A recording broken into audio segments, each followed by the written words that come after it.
2 number, দেখেন প্রচলিত সালাতে নামাজে ইমাম সূরা ফাতিহা পাঠ শেষে নিঃশব্দে আমিন বলে থাকেন, এটা সহিহ হাদিস বিরোধী। জেহরি উচ্চস্বরে কেরাতে পঠিত সালাতে রাসূলুল্লাহ সাল্লাল্লাহু আলাইহি ওয়াসাল্লাম উচ্চস্বরে আমিন বলতেন, জোরের নামাজে জোরে আমিন বলতেন। হাদিস এনেছে, হাদিসের তরজমাটা পড়ি। নবী যখন গায়রুল মাগদুবি আলাইহিম ওয়ালাদ-দাল্লিন এরপর নিজের স্বর উচ্চ করে আমিন বলেছেন, জোরে আমিন বলেছেন। আমি বলি নবীজি ইমাম ছিলেন না মুক্তাদি ছিলেন? ইমাম ছিলেন। কথা বুঝতে পেরেছেন? আমরা তো আমাদের দেশে দেখি তো মুক্তাদিরা জোরে আমিন বলে। কারা বলে? মুক্তাদিরা বলে জোরে আমিন। এখানে তো নবীজি একথা বলেন নাই যে তোমরা ইমাম আমিন বলে তখন তোমরা জোরে আমিন বলে, বলেছেন? তো এটা তো দলিল হলো না। মুক্তাদিকে জোরে আমিন করতে বলেন নাই। কথা বুঝতে পেরেছেন? মুক্তাদিকে জোরে আমিন বলার কথা তো নবীজি বলেন নাই, কিন্তু ঘটনা দেখেন এখানে টিকা দিয়েছেন। এমন বিস্তারিত দেখুন, অমুক অমুক অমুক, আর কিছু নেই, বাস এতটুকু শেষ। তো এখানে প্রথম প্রশ্ন যে রাসূলুল্লাহ সাল্লাল্লাহু আলাইহি ওয়াসাল্লাম জোরে আমিন বলেছেন, এটা এক হাদিস উল্লেখ করলেন। আরেক সহিহ riwayate আছে নবীজি আস্তে আমিন বলেছেন, এটা নাই কেন? 2 নম্বর হলো নবীজি তো ইমাম ছিলেন, মুক্তাদি কি করেছে সেটা বলেন। কথা বুঝতে পেরেছেন? এটা তো উনি করেছেন। আর সমস্ত আহলে হাদিস বাইরা করে কি জানেন? সমস্ত আহলে হাদিস বাইরা করে যে এখানে নিচে হাদিস লিখে দেয় নাম্বার, বুখারী অত নম্বর হাদিস, অত নম্বর হাদিস। বুখারীতে কিন্তু নবী জুড়ে আমিন বলেছেন এ কথাও নাই, মুক্তাদিরা নবীর পিছনে জুড়ে আমিন বলেছেন এ কথাও নাই, এমনি লিখে দেয়। কথা বুঝতে পেরেছেন? আর সাধারণ ধোঁকা খায়।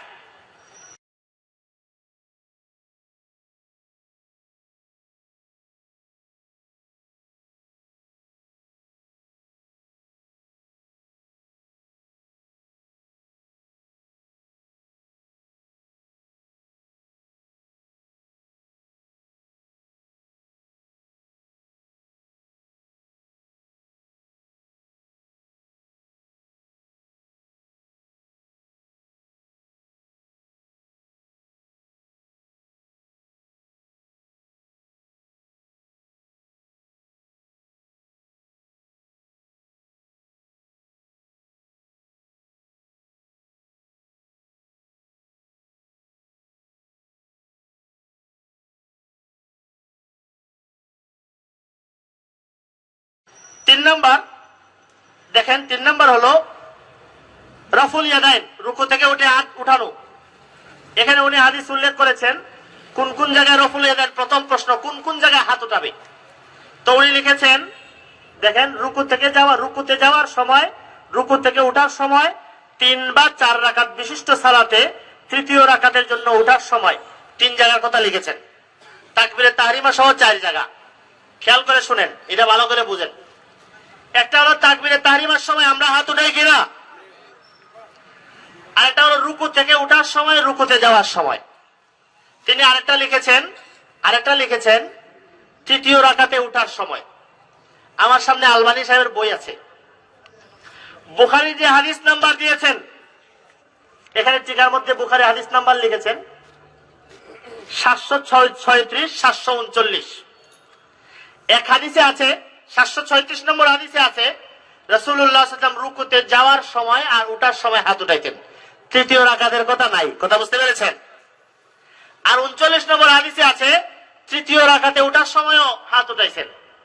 এখন আমি যদি আপনাকে জিজ্ঞেস করি কোনটা মানবেন, 736 নম্বরটা না 739 নম্বরটা, বলেন কোনটা?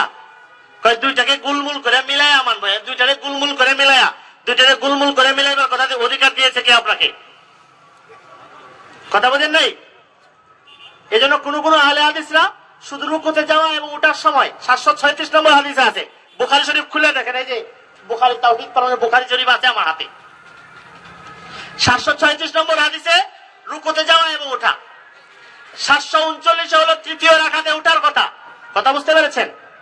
আর আমার দেশের আহলে হাদিসরা এরা বলে কি 736, শোনেন খেয়াল করেন, এটা ভালো করে পয়েন্টটা মনে রাখবেন। আমি একজন জিজ্ঞেস করলাম তুমি রফে দেন হাত উঠাও কখন? কয় রুকুতে যাওয়া এবং উঠার সময় উঠাই। আমি বলি তৃতীয় রাকাতে উঠার সময় উঠাও না? কয় না, আমাকে কেন বুখারী আরেক হাদিস ওইটা আছে, ওই হাদিস তুমি বাদ দাও কেন, ওই হাদিস বাদ দাও কেন? বুঝেন না কথাটা? কি উত্তর দিবে? কোন উত্তর নাই তো, পছন্দ হয়েছে এই জন্য। আর আরেকজনে 739টা মানবে, তৃতীয় রাকাতে সহ উঠায়। তা আমি বলি তাহলে তুমি 736 নম্বরে যেখানে 2 জায়গায় রুকুতে যাওয়া ওটার সময় এটা বাদ দিছো কেন? তুমি যে কারণে যে কথা বলা এই হাদিস বাদ দিতেছ, আমরাও তো আব্দুল্লাহ ইবনে মাসউদের সহিহ সনদে শুধু একবার হাত উঠানোর কথা আছে, আমরাও এই কারণে এই হাদিস বাদ দিয়া ওই সহিহ হাদিস মানি। কথা বুঝেন নাই? 2 নম্বর, নাসিরউদ্দিন আলবানী সাহেব এই বইয়ে আহলে হাদিস বাইরে তো পড়েন, দেখেন তৃতীয় রাকাতে উঠার সময় যে হাত বাঁধা ওনারা বলছেন, এখানে লিখেছেন আব্দুল সবুর সাহেব, আলবানী সাহেব বলেছেন নবীজি কখনো কখনো তৃতীয় রাকাতে উঠার সময় হাত উঠাইতেন, কখনো কখনো। আমি জিজ্ঞেস করি আহলে হাদিস ভাইরা, আলবানী সাহেব বলেন কখনো কখনো উঠাইতেন, আপনারা সব সময় উঠান কেন? আর আপনাদেরকে জিজ্ঞেস করি আলবানী সাহেব কখনো কখনোটা পাইলেন কোথায়? কথা বুঝতে পেরেছেন? আলবানী সাহেব তার এই বইয়ে লিখেছেন নবীজি চতুর্থ রাকাতে দাঁড়ায় ওঠার সময়ও সহিহ riwayate হাদিসে আছে হাত উঠাইতেন।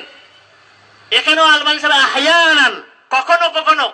আমি আহলে হাদিসদের জিজ্ঞেস করি আলবানী সাহেব কখনো কখনো পাইলেন কোথায়? আর বললাম কখনো কখনো, আপনারা চতুর্থ রাকাতে উঠে এই সহিহ হাদিস মানেন না কেন? 4 নম্বর, আলবানী সাহেব এই কিতাবে লিখেছেন সহিহ riwayate 10 জন সাহাবী থেকে সহিহ সনদে আছে নবীজি সিজদার যাওয়ার সময় হাত উঠাইতেন।